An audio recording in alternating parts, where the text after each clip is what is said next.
You feel the shift, but you cannot name it. The updates about what's happening with mom sound small, but they land heavy. You tell yourself not to overreact, and you feel unsettled. You're on the phone with your relative who lives with your mom. They mention her weight loss. She is sleeping more, falls getting out of the car, and a medication they want to take away. You think you need to manage this better. You think it is about tightening up the care. This feels like medication management, but it isn't. Caregiving has already changed the structure of your family, and you're still operating as if nothing has shifted. Hey, Christian Care Companion. Welcome back to Dementia Caregivers Support for Christians, the podcast for Bible-believing Christians trying to solve the right thing in the wrong order.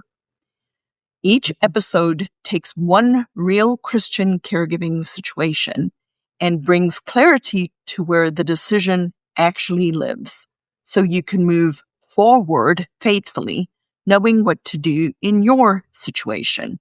And as you listen and you find yourself thinking, this is exactly what I'm dealing with, that's usually the moment to schedule a DigniCare solution session where we sit down together and sort out what to do next.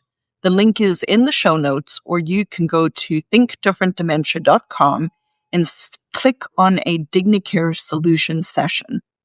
Today's episode is for the moment when you are working hard to manage the rising care needs at home without realizing the structure itself is under strain. Your mom cannot keep declining inside a system built for who she was 6 months ago, and you cannot keep assuming the arrangement will hold with a few minor adjustments. You're about to face whether this is still the right structure for this stage. And that is what we're going to be discussing today. So, the phone call that doesn't sit right.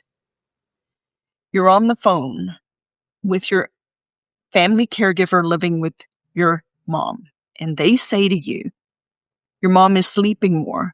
She's eating less. They're worried that she is losing weight. They mention to you she fell getting out of the car. And this family member is thinking about removing a medication from your mom's medication box. And you sit there and you go quiet. Not only because of the medication, but because something doesn't feel right. And you cannot name it yet. This is the part where you start to blame yourself. As a daughter, you might immediately assume, I haven't been paying enough attention. Or maybe you think, I should be more involved, but you have your own family, and you live across the country, and you have your own concerns. Or you believe, maybe I should be managing this better. But this is not because you don't love your mom or your dad. And this is not because you live far away. And it is definitely not because you lack faith. This is happening because something has shifted. Something has changed. The problem is we all tend to do this. We go straight into fixing this, fixing the problem. You think to yourself, I need to get my relative living with my mom to do something differently. I need to manage them better. I need to explain to them the reason why my mom is taking that medication. Maybe I need to monitor the situation closely. We need to figure out how to prevent the falls. I need to fix this before it continues to get worse. The problem is we think that this is a care management problem, and you're doing your very best to solve the care management problem well.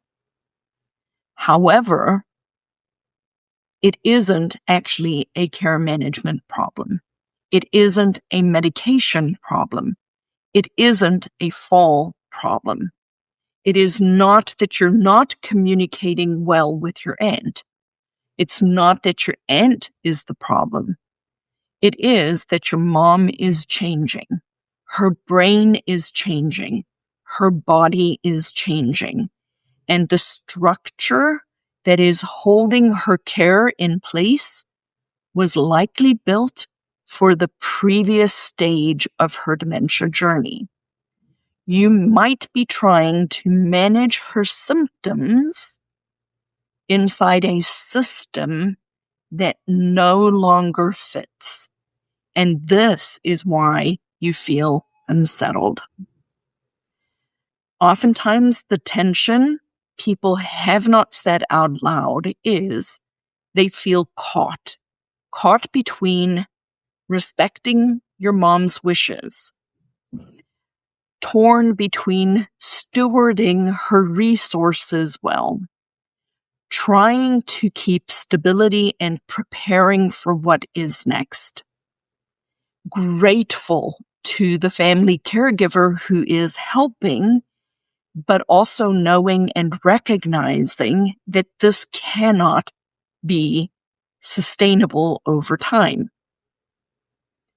You might be feeling peace at home. However, you also may be realizing that there is a decision that has been delayed. You're not just dealing with the tension of not saying things out loud or the logistics of being a long-distance caregiver. It is a very layered situation. The problem is that there is a decision hiding underneath all of this. The real decision isn't about her medication. The real decision isn't about whether or not she is falling.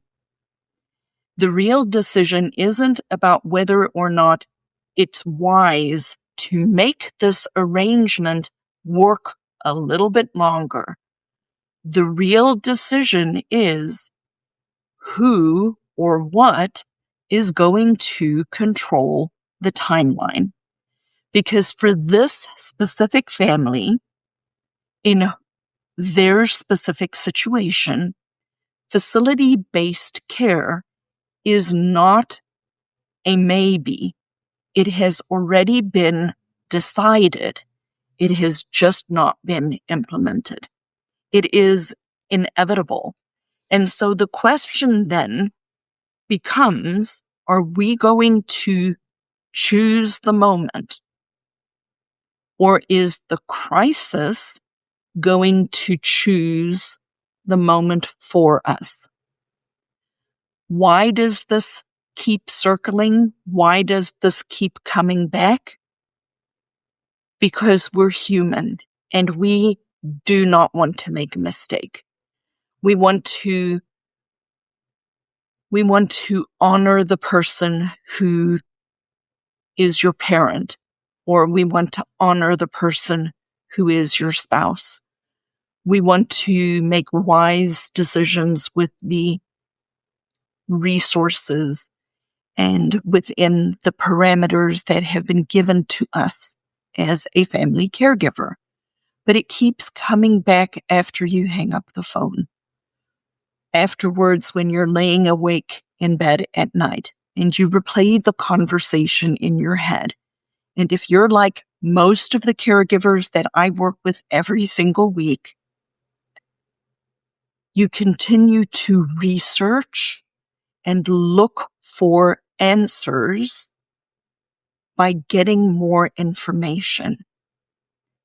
And it's not that you lack information. It's not because you need better words. It's not because you are being lazy and you don't want to do all the hard work that comes with the hard conversations and deciding which facility. It's because you are immobilized by the weight of the decision that you need to make for another person. And so what ends up happening is we stay in the superficial. We stay in the, if we fix this problem, it will be better for a period of time. We stay in the management mode instead of really looking at what decisions need to be made at this particular time in this particular situation. There's usually a key decision that can unlock all of the rest of the decisions. And so our relief does not come from just researching more or doing more. Relief doesn't come from getting a better grip on the symptoms or the management of her medication or from better monitoring of the situation or from solving the surface issue. The relief comes for you as the daughter, as the spouse, as the sibling, when you actually recognize the level of the problem that you're trying to solve correctly. And then the next step becomes visible. So what does Scripture say about this? You and I, as believers, serve a God of order. We do not serve a God of confusion. 1 Corinthians 14, verse 33 says, God is a God of order, not of confusion, but of peace. And then, let all things be done decently and in order. Faithfulness as a Christian caregiver is ordered responsibility. And ordered responsibility requires the right decisions at the right time. It is not just muscling through. It is not just managing the symptoms, managing the medication, learning how to do the tasks, understanding the disease process. It's really interesting because I work with a small group of caregivers, and I speak frequently at support groups. And one of the questions that I've recently been asking is, do the people who are on the receiving end of help, do they feel like they lack information? And everybody says that they lack information. And what's really been interesting, even people in my community, is that frequently the lack of the feeling of the lack of information is not really because they lack information. It's because they don't know what to do with the information that they already have. And so in wanting to do something, caregivers go and continue to research and research and research, which actually makes this whole process worse because then you cannot make a decision. So God is a God of order and not a God of confusion. And faithfulness in caregiving specifically is ordered responsibility, knowing which decision you need to make. And if you have the authority to make the decision, if you have the ability to make the decision. It is not just management of tasks. It's not just symptom management and skills. Although those do play a role, it is not just that. So, what do you need to do next?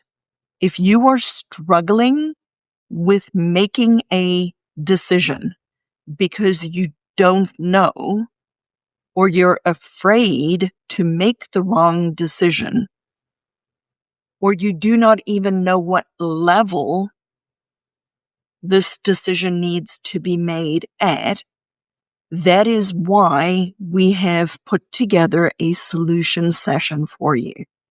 A solution session is not for more information. It is not for you just to get reassurance that you're doing a good job. It is not a checklist. It is not coaching.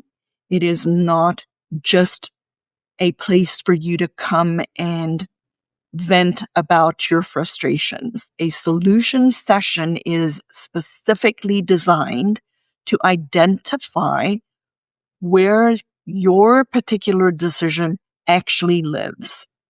So you can stop solving at the surface level while the structure that you were living in has already shifted underneath. If this is where you are right now, please do not if this is where you are right now, please don't struggle alone. Don't keep managing on your own.